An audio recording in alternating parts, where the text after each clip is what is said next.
Bonjour tout le monde, j'espère que vous allez bien. Je vous propose aujourd'hui une toute nouvelle série de vidéos. Dans cette série, vous allez découvrir 5 histoires d'horreur. 5 histoires que les membres de l'équipe de la Au Vol Indien ont tous vécues personnellement et intimement. Chacun d'entre eux, moi y compris, a partagé, raconté, écrit cette histoire, cette anecdote qu'il a vécue réellement dans la vie. Dans cette série, vous allez donc découvrir 5 histoires vraies, 5 histoires d'horreur que nous avons réellement vécues. Et toutes sont vraies. Toutes, sauf une. Une seule de ces histoires a été écrite, pensée par un des membres de la Au Vol Indien pour être le pitch d'un one-shot JDR d'horreur. Et c'est à vous que revient la tâche de découvrir, de trouver quelle est la fausse histoire. Et on commence tout de suite avec la première partie de cette série vidéo, avec 2 histoires d'horreur terrifiantes. Installez-vous confortablement, éteignez les lumières, prenez quelque chose à grignoter et plongez avec nous dans les ténèbres. Bonne écoute à tous. Dermaningau.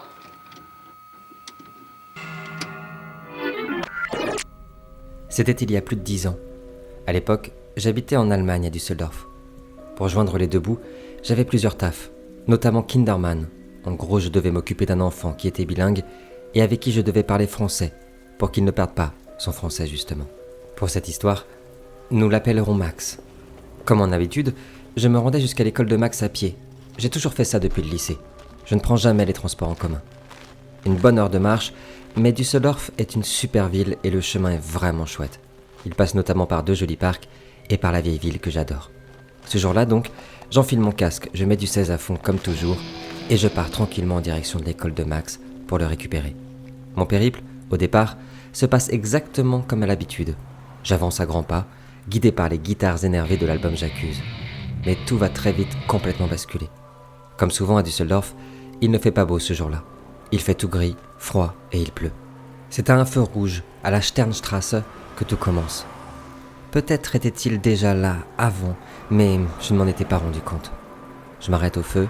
En Allemagne, on rigole pas avec ça. Même s'il n'y a pas de voiture, on traverse jamais au feu rouge. Je vois un homme se mettre à mon niveau. Il est grand, assez élégant, entre 40 et 50 ans. Il porte un costume gris, des lunettes rondes, et ses cheveux et sa barbe sont entretenus et tirent aussi vers le gris. Il me dévisage, me regarde de la tête aux pieds avec une drôle d'attitude.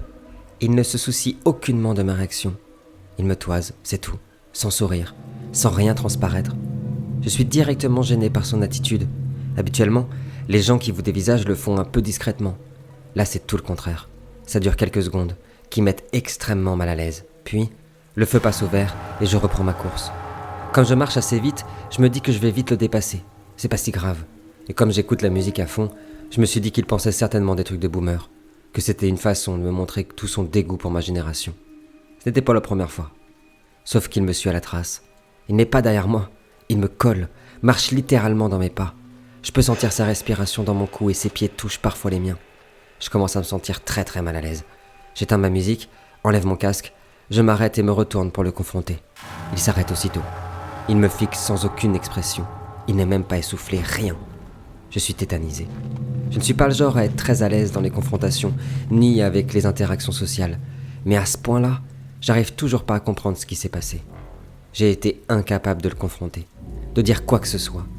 Je me souviens juste de son regard vide, sans expression, sans sentiment. Ça m'a glacé le sang, ça m'a tétanisé. Je n'arrivais à rien, j'avais juste peur. Je suis reparti aussitôt. Tout en marchant, j'ai commencé à me faire 1 milliard de scénarios. C'est peut-être un flic. Je fume des roulés, j'écoute la musique forte, je porte des vêtements assez typiques des gamins de la fac de lettres, un peu clichés même. Donc je me suis dit, ça se trouve, il veut juste vérifier que je fume pas de la beuh ou quelque chose comme ça. Puis, je me fais peut-être des films aussi. C'est peut-être juste moi qui délire. Alors je me suis mis à le tester. En arrivant au 2e parc, le plus grand, je me mets à zigzaguer, accélérer, ralentir. Je tourne à gauche puis à droite. À chaque fois, il est derrière moi. Mais cette fois-ci, il est plus loin, à une dizaine de mètres. Mais je vois son regard derrière ses lunettes rondes. Il ne me quitte pas du regard. On arrive presque dans la vieille ville. Il faut que je fasse quelque chose. Ça ne peut pas être une coïncidence. J'ai pris que des chemins loufoques qui rallongent jusqu'à la ville. Et il m'a quand même suivi. Déjà, quelque chose me rassure. Il y a beaucoup de monde. Ensuite, je commence à être obsédé par l'idée que cette personne me suive jusqu'à l'école de Max. Si c'est un cinglé, il est hors de question que je le guide malgré moi vers une école. Je sors du parc, j'arrive dans la vieille ville où les possibilités sont nombreuses. Il y a plein de rues, le tram, les magasins. Je décide d'en avoir le cœur net. Est-ce qu'il me suit vraiment ? J'imagine que là, pour vous, c'est déjà clair. Évidemment qu'il me suit. Mais avec l'adrénaline et le peu de confiance en moi qui me caractérisait déjà à l'époque, j'étais complètement perdu sur cette idée. Et puis il faut dire que dans ces situations-là, je crois qu'on n'est jamais cohérent. Et puis on doute toujours, on veut pas mettre quelqu'un dans la sauce comme ça. Alors, je me suis mis à tracer très vite. Je zigzague, prends des rues au hasard et je cours. Je me mets même à traverser au rouge en frôlant le tram et le type en gris me suit toujours. Je le vois. Un rapide coup d'œil derrière moi me foudroie. Il a changé d'attitude. Son regard est devenu noir, déterminé. Il semble agité et il y a quelque chose dans son attitude, comme s'il avait compris quelque chose, comme s'il avait compris que j'avais moi-même compris. Très vite, je change complètement de plan et je me réfugie dans un magasin de jeux vidéo d'occasion que je connaissais bien. Je suis à bout de souffle et complètement perdu. Je fais face aux grandes baies vitrées du magasin. Rien. Il n'est plus là. J'ai réussi et je souffle. J'écris un SMS à mon ex de l'époque pour lui expliquer brièvement la situation. Et si je devais appeler la police aussi. C'était confus tout ça. J'étais tellement apeuré que mon SMS avec le recul était littéralement incompréhensible et dans un allemand hyper approximatif. Au moment où je relève la tête du téléphone, je le vois planté devant les vitres du magasin, me regardant fixement, droit comme un piquet. Puis, avec sa main, il mime sur son cou un geste d'égorgement, sourit et repart. Je suis tétanisé, je tremble et je me sens acculé. Un des vendeurs, qui a vu la scène, me demande si je vais bien. Je raconte l'histoire. Il me dit de rester dans le magasin, que j'étais tranquille ici, et d'appeler la police. Il vérifie plusieurs fois dans la rue que l'homme soit parti pour me rassurer. Tout a l'air ok. L'appel avec la police est lunaire. D'une part, je ne comprends pas tout ce qu'on me dit. À ce moment, mon allemand n'est pas incroyable. D'autre part, il minimise beaucoup, insiste pour savoir si j'exagère pas un peu, si je n'ai pas fumé, si je fais pas juste une crise d'angoisse. S'ils savaient. Bref, ils écoutent l'histoire, mais ne l'entendent pas. Je me sens en sécurité dans le magasin, mais un problème de taille se pose. Je dois aller récupérer Max à l'école, sinon il devra rentrer seul. C'est moi qui ai les clés. Ses parents ne sont pas à la maison et sa maman part en déplacement.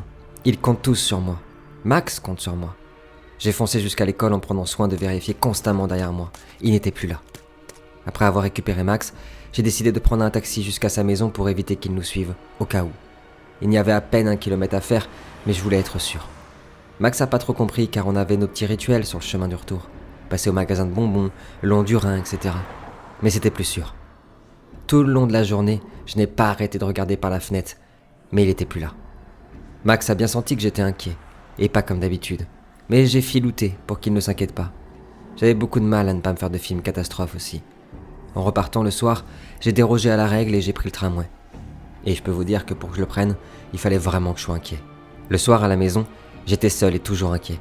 J'étais obsédé par son regard et son geste devant le magasin. Je regardais sans cesse par la fenêtre, relouquais la moindre bagnole inhabituelle garée dans la rue. Mais je n'ai plus jamais revu l'homme en gris. Les jours d'après, je prenais systématiquement le tram et ça a duré longtemps. Et puis un jour, alors que la vie avait repris son cours, dans mon autre taf où j'étais réceptionniste en maison de retraite, un de mes collègues est venu, comme tous les jours après son service, papoter à la réception. Il me tend le journal local comme d'habitude et me dit « C'est pas toi qui passes par le parc pour ton boulot ?» Je lui réponds que oui et il me montre un article. Un homme d'une 40aine d'années avait été arrêté. Il avait assassiné une jeune fille à coups de couteau, en plein jour, après l'avoir suivie dans le parc. Je n'ai jamais été contacté par la police. Je ne saurais jamais non plus s'il s'agit du même homme.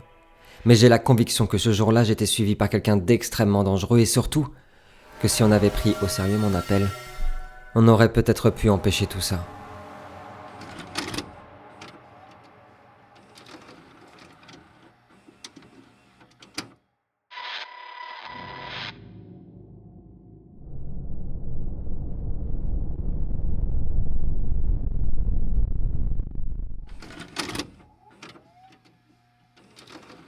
L'inconnu du 2e étage. Je venais tout juste d'aménager à Nantes. Nouvelle ville, nouvelle vie. J'ai immédiatement eu un coup de cœur pour mon nouvel appartement. Neuf, dans une résidence au calme et un quartier tranquille. Je vivais seul à l'époque et je travaillais à la maison au télétravail. Comme j'avais un peu de temps et que je me sentais un peu seul, j'ai décidé de prendre un chien. C'est comme ça qu'Oslo est rentré dans ma vie. Un petit cocker hyper joueur et terriblement mignon. On s'est tout de suite bien entendu, lui et moi. Très vite, on a pris nos habitudes aussi tous les deux. Notamment pour la balade du soir quand je finissais ma journée. Toujours à la même heure, entre 18 et 18h30. Oslo m'attendait tous les soirs, sa laisse dans la bouche, à 18h, prêt à aller renifler toutes les odeurs du parc qui se trouvait à quelques minutes de la résidence. Comme je le disais, je vivais dans un quartier très tranquille. On croisait pas grand monde avec Oslo, excepté un voisin de la résidence. À chaque fois que je promenais Oslo à notre heure rituelle, il se trouvait sur son balcon. Au début, je ne remarquais même pas, et puis j'ai trouvé ça drôle. Parce qu'aux autres heures, il n'y était jamais. Ce n'était que pendant notre balade de 18h. Parfois il faisait son sport, parfois il lisait ou buvait un café. Comme j'ai aménagé au beau jour, je n'ai pas tout de suite trouvé ça bizarre ou louche. Au contraire, je me disais, il profite de son balcon, il fait beau, c'est cool. Puis il devait bosser à la maison lui aussi. Ça me ferait pas de mal de faire de même. Moi aussi. Au début, il ne nous regardait pas spécialement, puis il faut dire qu'Oslo était tellement foufou quand il était petit qu'on traçait vite fait bien fait jusqu'au parc. Et puis, l'automne est arrivé. Il s'est mis à pleuvoir et à faire froid, et c'est là que j'ai commencé à trouver tout ça extrêmement bizarre. Parce que tous les soirs à 18h, qu'il vente, qu'il pleuve à torrent ou qu'il neige, le voisin était là, sur son balcon. Parfois il ne faisait rien, il regardait dans notre direction sans expression. Parfois il était au téléphone mais ne parlait pas. Et puis, j'ai très vite remarqué qu'Oslo ne tirait pas comme un mariole pour aller faire popo ou sentir les odeurs du parc. Non, il ne tirait que lorsqu'on passait en dessous de son balcon. Et sinon, pendant les balades, il était super sympa et tirait jamais. Parfois il grognait aussi, ou gémissait. Comme la scène se répétait tous les soirs depuis des semaines, j'ai commencé à trouver ça extrêmement étrange. Puis ma copine de l'époque a aménagé chez moi. Tout se passait super bien et elle sortait même Oslo quand je devais bosser. Un jour, je lui ai demandé si elle avait aperçu le voisin sur son balcon. Elle me répondit que non, ce à quoi j'ai moi-même dit « Normal, il ne sort qu'à 18h ». Mais un soir justement, alors qu'une de mes réunions s'éternisait, ma copine a sorti Oslo à notre heure rituelle. Après ma réunion, je lui ai posé la même question et étonnée, elle m'a dit que non, elle n'avait vu personne, comme toujours. Comme elle me trouvait bizarre dès qu'on abordait ce sujet, je lui ai tout raconté. Elle pensait que je me faisais du souci pour rien et qu'il avait bien le droit de sortir quand il voulait sur son balcon, ce qui est pas faux. Un soir, alors qu'on passait sous le balcon du voisin, Oslo s'est mis à trembler et à grogner aussi. Il était littéralement pétri de peur, je ne l'avais jamais vu comme ça. Il regardait fixement vers le balcon du voisin. Alors, je l'ai regardé aussi, et il était là. Cette fois-ci, il nous observait, sans cligner des yeux, sans aucune expression sur son visage. Ça m'a glacé le sang. Puis, il s'est mis à sourire, et ce sourire m'a foudroyé. Je pourrai jamais l'oublier. J'ai eu si peur, je peux pas vous l'expliquer. C'est sans doute rien, mais dans son attitude, il y avait quelque chose d'extrêmement dérangeant. Ça m'a glacé le sang. J'ai même pas réfléchi. J'ai eu si peur que j'ai attrapé Oslo et on a fait demi-tour illico dans l'appartement. Encore une fois, j'ai tout raconté à ma copine, mais ça la faisait plutôt rire que je me mette dans tous mes états pour si peu. Quelques semaines sont encore passées quand je suis allé chercher le courrier. J'attendais des résultats importants, mais ma boîte était remplie par un énorme carton. Je l'ai sorti, en me disant que ça pourrait empêcher le facteur de glisser mes résultats s'il arrivait aujourd'hui. Mais stupéfait, il ne s'agissait ni de mon nom, ni de mon prénom, ou de ceux de ma copine. Le colis était adressé à quelqu'un d'autre. J'ai cherché partout sur les autres boîtes de la résidence, mais je n'ai trouvé personne à ce nom. J'ai décidé d'appeler la poste qui m'a assuré qu'il s'agissait de la bonne adresse, et ils m'ont même spécifié l'étage et le numéro de porte. J'ai commencé à chercher et, au deuxième, je suis tombé sur le numéro 13 et sa porte rouge. Je venais de comprendre.